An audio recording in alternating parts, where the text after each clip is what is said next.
প্ৰথমবাৰৰ বাবে অসমৰ উৎপাদিত অসমৰ বিশেষকৈ কাৰ্বি আংলঙত আমাৰ জিঞ্জাৰ উৎপাদন হয়, তিনিচুকীয়াত হয়, গোলাঘাটত হয়, এনেকৈ কেইখনমান জিলাত যথেষ্ট আদা উৎপাদন হয় আৰু ইয়াৰ কোৱালিটিও যথেষ্ট উন্নত মানদণ্ডৰ। তো আজি প্ৰথমবাৰৰ বাবে 1.2 metric ton Karbi Anglong ginger লণ্ডনলৈ যাব। এইটো আমাৰ কাৰণে অত্যন্ত আনন্দৰ বিষয়। আৰু এপেডা আছে, নেক্সন আছে, এটা কোম্পানী নেক্সন প্ৰাইভেট লিমিটেড। ইয়াৰ পিছতেই আৰু 20 মেট্ৰিক টন এক্সপৰ্ট কৰিবৰ কাৰণে পৰিকল্পনা কৰিছে এপেডাই। এইটো আমাৰ কাৰণে অত্যন্ত আনন্দৰ বিষয়, কাৰণ আপোনালোকে জানে যে এটা সময়ত অসমৰ খেতিয়কে কল্পনা কৰিব পৰা নাছিল যে অসমৰ উৎপাদিত ফচল কেতিয়াবা বিদেশৰ বজাৰত যাব।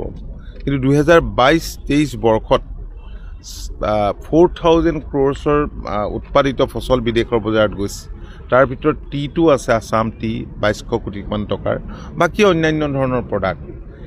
এতিয়া অসম চৰকাৰে যোৱা সময়ছোৱাত মাননীয় মুখ্যমন্ত্ৰীৰ দূৰদৰ্শী নেতৃত্বত আমাৰ সকলো প্ৰডাকশ্যনেই বৃদ্ধি কৰিবৰ কাৰণে বহুত পৰিকল্পনা কৰিছে। তাৰ কাৰণে ফাৰ্ম মেকানাইজেশ্যন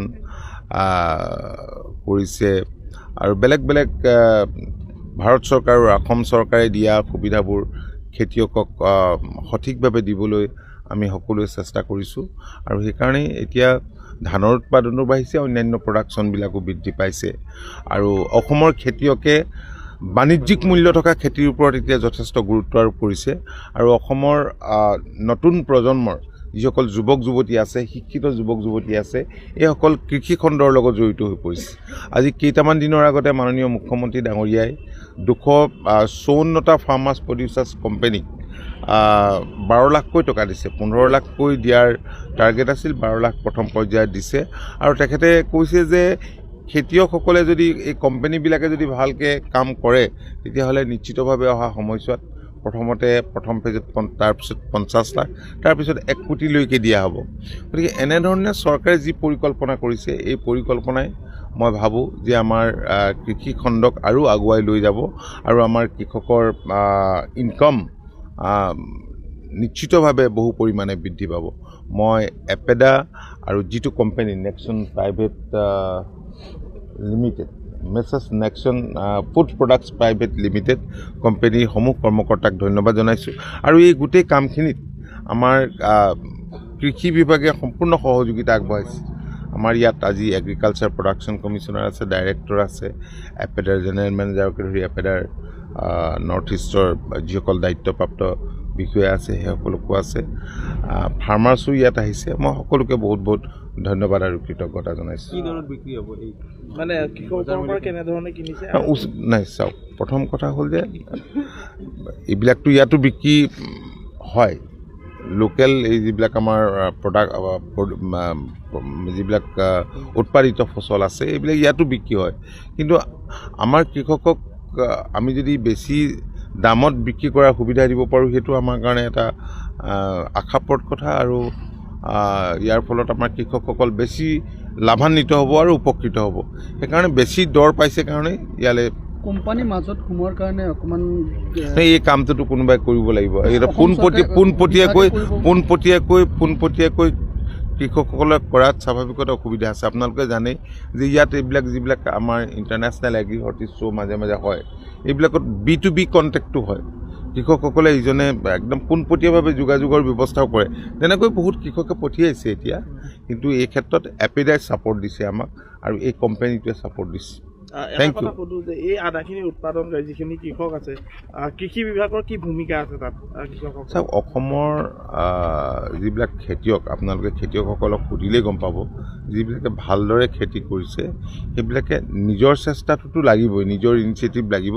কিন্তু গভমেণ্টে, আমাৰ চৰকাৰখনে যোৱা সময়ছোৱাত যিমান পাৰে বেলেগ বেলেগ ধৰণৰ ছাপোৰ্টৰ প্ৰয়োজন হয় এজন ভাল খেতিয়কক, গতিকে সেই ছাপৰ্টখিনি সদায় চৰকাৰে দিবলৈ চেষ্টা কৰি আহিছে।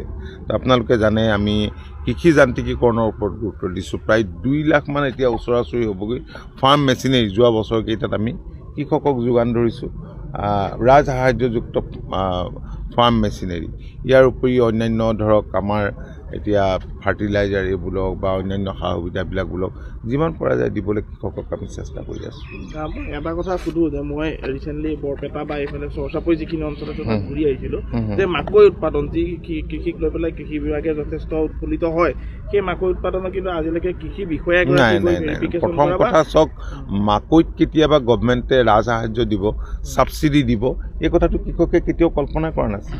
আপোনালোকে জানে যে আমাৰ বহুত খেতিয়কে ধান খেতি কৰিবলৈ বাদ দিছিল। মূলতঃ তেওঁলোকে ভাবে যে আমি উচিত মূল্য নাপাওঁ, আমি উচিত মূল্য নাপাওঁ বাবেই আমি ধান খেতি নকৰোঁ, আৰু যাৰ বাবে বহুত মাটি আমাৰ পূৰ্বতে ধান খেতি কৰা মাটি খেতিয়কে চন পেলাই থৈছিল। যেতিয়া MSP দিয়া চৰকাৰে আৰম্ভ কৰিলে, মিনিমাম ছাপৰ্ট প্ৰাইচ, তেতিয়াৰ পৰা এতিয়া বহুত খেতিয়কে চন পেলাই থোৱা মাটিত তেওঁলোকে খেতি কৰা আৰম্ভ কৰিলে।